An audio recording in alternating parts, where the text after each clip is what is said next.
Assalamualaikum warahmatullahi wabarakatuh. Yang terhormat Ibu Suryati selaku dosen mata kuliah seminar matematika serta teman-teman sekalian.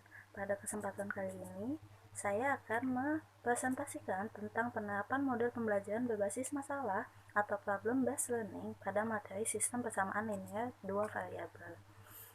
Kenapa saya mengambil materi sistem persamaan linear dua variabel? Dikarenakan materi ini saya rasa cocok dengan penerapan model pembelajaran berbasis masalah, yang mana pada materi ini dapat diterapkan dalam kehidupan nyata siswa.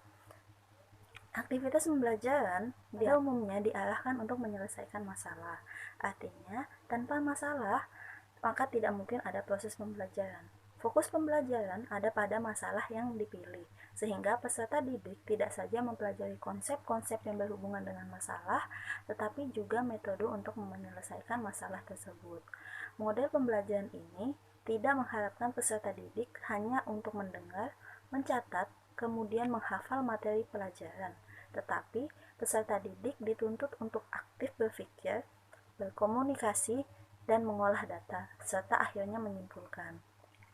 Adapun pokok bahasan yang saya presentasikan pada kesempatan kali ini, yang pertama adalah apa itu model pembelajaran berbasis masalah, yang kedua, langkah-langkah model pembelajaran berbasis masalah, yang ketiga ada kelebihan dan kekurangan model pembelajaran berbasis masalah, dan yang keempat adalah penerapan model pembelajaran berbasis masalah pada materi sistem persamaan linear dua variabel. Ya, langsung saja ke model pembelajaran berbasis masalah. Model pembelajaran berbasis masalah menurut Ganesha adalah model pembelajaran yang melibatkan siswa dalam memecahkan masalah nyata. Model ini menyebabkan motivasi dan rasa ingin tahu siswa menjadi meningkat. Menurut Navia, pembelajaran berbasis masalah adalah suatu pendekatan pembelajaran yang menggunakan masalah dunia nyata sebagai suatu konteks bagi peserta didik untuk belajar tentang cara berpikir kritis dan keterampilan pemecahan masalah, serta untuk memperoleh pengetahuan dan konsep yang esensial dari materi pelajaran. Model pembelajaran ini adalah salah satu model pembelajaran yang dapat menyediakan lingkungan belajar yang mendukung untuk berpikir kritis. Pembelajaran berbasis masalah didasarkan pada situasi bermasalah dan membingungkan, sehingga akan membangkitkan rasa ingin tahu siswa sehingga siswa tertarik untuk menyelesaikan permasalahan tersebut. Adapun karakteristik model pembelajaran berbasis masalah menurut Hamdayama, yang pertama adalah belajar dimulai dengan satu masalah. Yang kedua, memastikan bahwa masalah tersebut berhubungan dengan kehidupan nyata siswa. Yang ketiga, mengorganisasikan pelajaran seputar masalah, bukan seputar disiplin ilmu. Yang keempat, memberikan tanggung jawab yang besar kepada siswa dalam membentuk dan menjalankan secara langsung proses belajar mereka sendiri. Yang kelima adalah menggunakan kelompok kecil, serta yang keenam, menuntut siswa untuk mendemonstrasikan yang telah mereka pelajari dalam bentuk produk atau kinerja. Oleh sebab itu, siswa tidak saja harus memahami konsep yang relevan dengan masalah yang menjadi pusat perhatian, tetapi juga memperoleh pengalaman belajar yang berhubungan dengan keterampilan menerapkan model ilmiah dalam pemecahan masalah dan menumbuhkan pola pikir. Selanjutnya adalah langkah-langkah model pembelajaran berbasis masalah. Adapun langkah-langkah model pembelajaran berbasis masalah, yang pertama adalah merumuskan masalah. Merumuskan masalah yaitu langkah siswa menentukan masalah yang akan dipecahkannya. Yang kedua adalah menganalisis masalah. Menganalisis masalah yaitu langkah siswa meninjau masalah dari berbagai sudut pandang. Yang ketiga adalah merumuskan hipotesis, yaitu langkah siswa merumuskan berbagai kemungkinan pemecahan masalah sesuai dengan pengetahuan yang dimilikinya. Yang keempat adalah mengumpulkan data, yaitu langkah siswa mencari dan menggambarkan informasi yang diperlukan untuk pemecahan masalah. Yang kelima adalah pengujian hipotesis, yaitu langkah siswa mengambil atau merumuskan kesimpulan sesuai dengan penerimaan, penolakan hipotesis yang diajukan. Dan yang keenam adalah merumuskan rekomendasi pemecahan masalah, yaitu langkah siswa menggambarkan rekomendasi yang dapat dilakukan sesuai rumusan hasil pengajuan hipotesis dan rumusan kesimpulan. Model pembelajaran berbasis masalah ini tidak dirancang untuk membantu guru memberikan informasi sebanyak-banyaknya kepada siswa.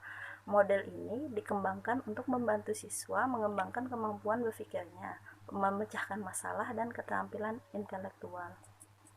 Yang selanjutnya adalah kelebihan model pembelajaran berbasis masalah.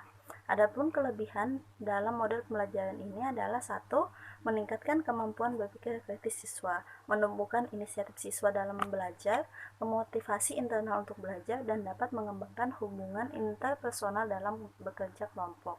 Yang kedua adalah terjadinya pelajaran bermakna. Ya, siswa belajar memecahkan suatu masalah, maka siswa akan menerapkan pengetahuan yang dimilikinya atau berusaha mengetahui pengetahuan yang diperlukan. Yang ketiga adalah membuat siswa menjadi pembelajar yang mandiri. Dan yang keempat adalah pemecahan masalah dapat membantu siswa untuk mengembangkan pengetahuan barunya dan bertanggung jawab dalam pembelajaran yang mereka lakukan. Juga dapat mendorong untuk melakukan evaluasi sendiri baik terhadap hasil belajar maupun proses belajar. Yang selanjutnya adalah kekurangan model pembelajaran berbasis masalah.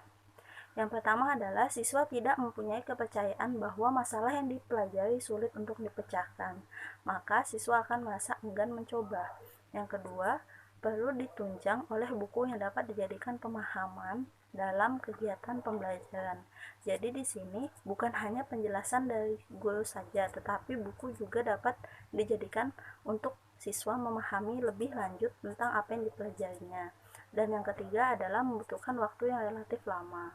Selanjutnya adalah penerapan model pembelajaran berbasis masalah pada materi sistem persamaan linear dua variabel. Yang pertama adalah orientasi siswa pada masalah, yaitu menyampaikan tujuan pembelajaran, menjelaskan logistik yang dibutuhkan, atau memberikan materi pengantar misalnya seperti persamaan linear dua variabel, cara menyelesaikan persamaan linear dua variabel, dan yang lainnya, serta memotivasi siswa agar terlibat dalam pemecahan masalah. Jadi, orientasi siswa pada masalah juga merupakan termasuk dalam merumuskan masalah, yaitu menentukan masalah yang akan dipecahkannya. Selanjutnya adalah mengorganisasikan siswa untuk belajar, yaitu membantu siswa mendefinisikan dan mengorganisasikan tugas belajar yang berhubungan dengan masalah sistem persamaan linear dua variabel. Contohnya, jika ada suatu soal, Agus dan Adi berbelanja di toko Gramedia. Agus membayar Rp61.000 untuk 4 buah buku tulis dan 3 buah spidol. Sedangkan Adi membayar Rp48.000 untuk 2 buku tulis dan 4 buah spidol. Tentukan harga 5 buku tulis dan 4 buah spidol. Jadi di sini siswa diminta untuk menganalisis masalah, yaitu siswa meninjau masalah dari berbagai sudut pandang. Dari contoh soal ini dapat diketahui bahwa masalah dari soal ini adalah menentukan harga dari 5 buah buku dan 4 buah spidol. Langkah yang selanjutnya adalah membimbing penyelidikan individual maupun kelompok, yaitu mendorong siswa untuk mengumpulkan informasi yang sesuai dan melaksanakan eksperimen untuk mendapatkan penjelasan dan pemecahan masalah. Jadi, dari soal sebelumnya siswa diminta untuk menentukan apa saja informasi yang dapat dikumpulkan, seperti harga buku tulis dan harga spidol.